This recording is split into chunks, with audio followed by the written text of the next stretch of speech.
Hey guys, it's Bella. Welcome back to my channel, or welcome if you're new. And in today's video, I am going to be doing a two-part video about my experience in a psychiatric hospital. So if you are triggered by depression, self-harm, mental illness, any of that sort of stuff, suicidal ideation, I would suggest you click away from these videos. So there's your trigger warning.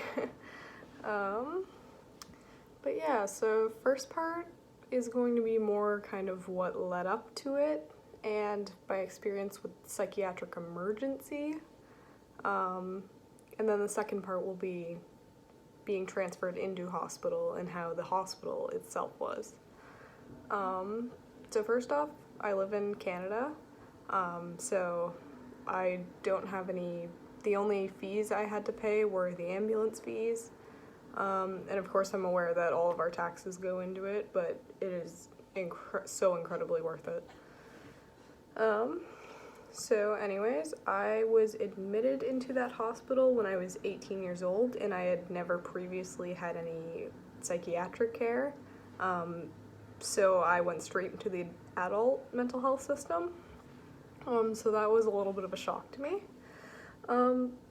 Sorry, the sun is very bright right now. So anyways, kind of what led up to it was in grade 10, I started to experience an onset of depression. Yeah, that's when I noticed, like, I really started to... Oops. Sorry, I am trying to sit with my knees to my chest, and it's, yeah. So grade 10 started to feel pretty depressed, mainly around school, around the activities I used to love, and I just noticed I no longer loved the things I used to love.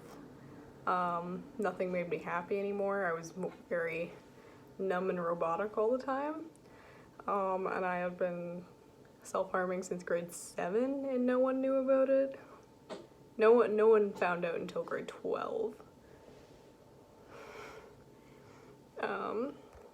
So yeah, that was difficult already. And then in grade 10 is when my grades started to slip. So I was a straight A student, and now I was down to more of a B or sometimes even C student. I wasn't doing well in my classes anymore. I mean, it was still fine. I was like in the 70s most of the time, but academically for me, I wasn't doing great. I had extensions on all of my projects because I couldn't cope with it. My teachers knew I was struggling. The symptoms that kind of came along with that at that time, so I started to experience loss of sleep, loss of appetite, loss in motivation, no longer loved the things I used to. So those were like the early on symptoms, and I experienced a lot of anxiety, especially at school. I was very socially anxious, whether or not people knew it, and the problem was for me was my depression showed up a lot in school, and then I would make it through the day every day, and I would seem fine because I was incredibly high functioning, and then when I got home late at night, that's when everything really started to hit me. I just gotta go roll baby over. Anyways, when I started experiencing those symptoms and I could no longer kind of take it, I couldn't take that no one knew, I broke down to an English teacher, who was very nice, and she kind of sent me to the guidance counselor's office because I just told her, like, I can't do this anymore, like, I want to kill myself. And so she sent me to guidance. They pretty much called my parents right away. But I was never put into counseling by my parents. They kind of almost didn't believe that I was struggling, because my grades seemed fine. I was doing well in dance, I was doing well in my extracurriculars, I was managing day to day, and I didn't show a lot of that anxiety at home. I more felt it internally. So that was difficult. So in grade 11, I was able to drive by that point. I had gone to my family doctor and said, hey, I think I have really bad anxiety. Could I see someone and possibly get medication? So they put me on, starts with a C, Cepralex? I don't know what it was. I don't remember. But they put me on an anxiety medication, and I did CBT, which is cognitive behavioral therapy.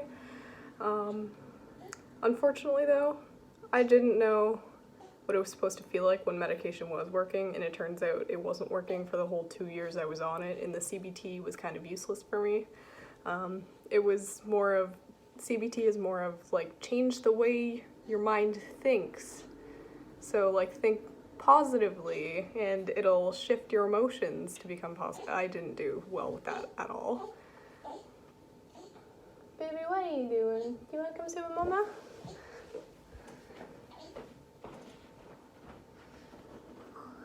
Come here.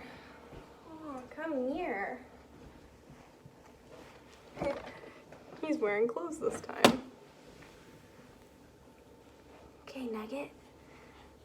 Oh yeah, keyboard. Just move my little notebook there.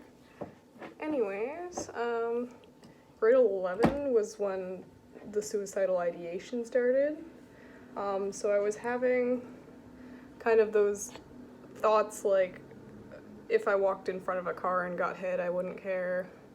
Or, oh, what if I just jumped off this bridge right now? It was kind of stuff like that. With no real intent or plan behind it. Sometimes there was sort of an intent, but never a plan, never a follow-through. So I was struggling with that from grade 11 on. I was still incredibly high functioning. My grades were still in the 70s. They kind of maintained that. But like later into grade 12, I started to formulate different suicidal plans. I had a few of them. Sometimes I would think about overdosing, hanging myself, jumping off an overpass onto a highway, but I could never follow through. So I started self-harming more noticeably.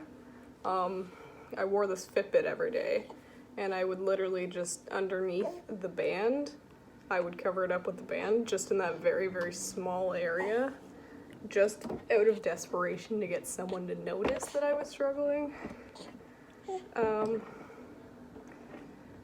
And even still, my parents were, once they saw that, because someone had caught on, I got sent to guidance, once they had noticed that, they thought it was incredibly attention-seeking, but it wasn't very deep.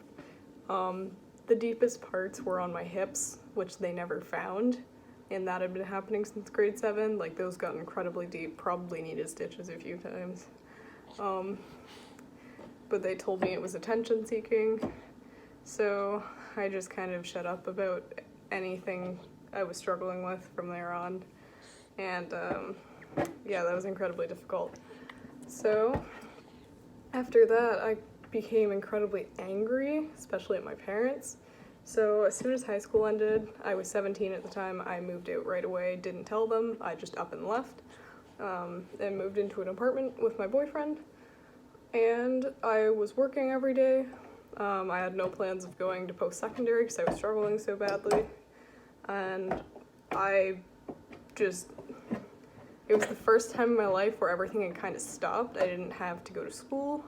I didn't have extracurriculars, like crazy hours of dance or skating, so everything, I was just reveling in my thoughts a lot because I only had to work a few days a week.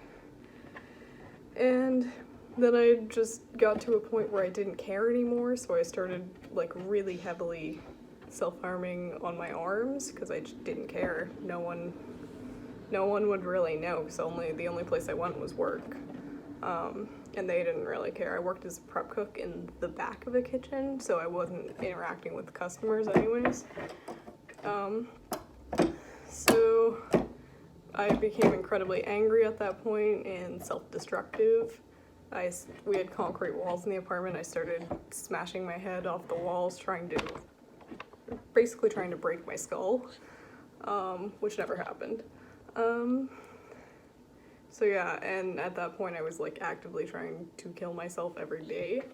So my boyfriend was at a loss for what to do, so he called 911 when I was in a really bad episode of what was BPD, but I didn't know it at the time.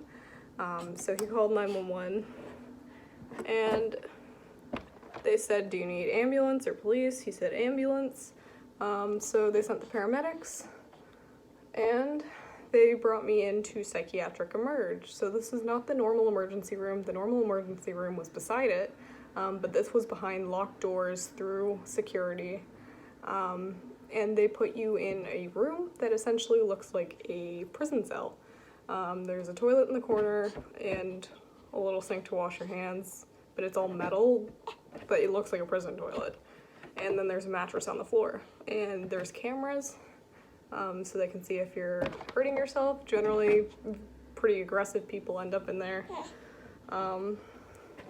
And I was probably in there for about 8 hours the first time. I was seen by a psychiatrist, I believe. They evaluated me, and because it had been 8 hours and I had calmed down, I was like, yep, I won't kill myself, like I'm relatively okay right now.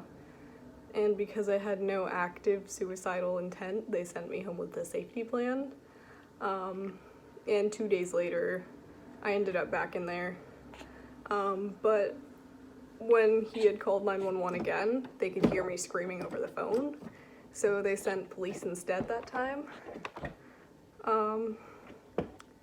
And I was pretty aggressive, but they talked me down to a point where, they talked me down to a point where they could just walk me in without handcuffs, so I got to ride in the back of a cop car. That was pretty cool.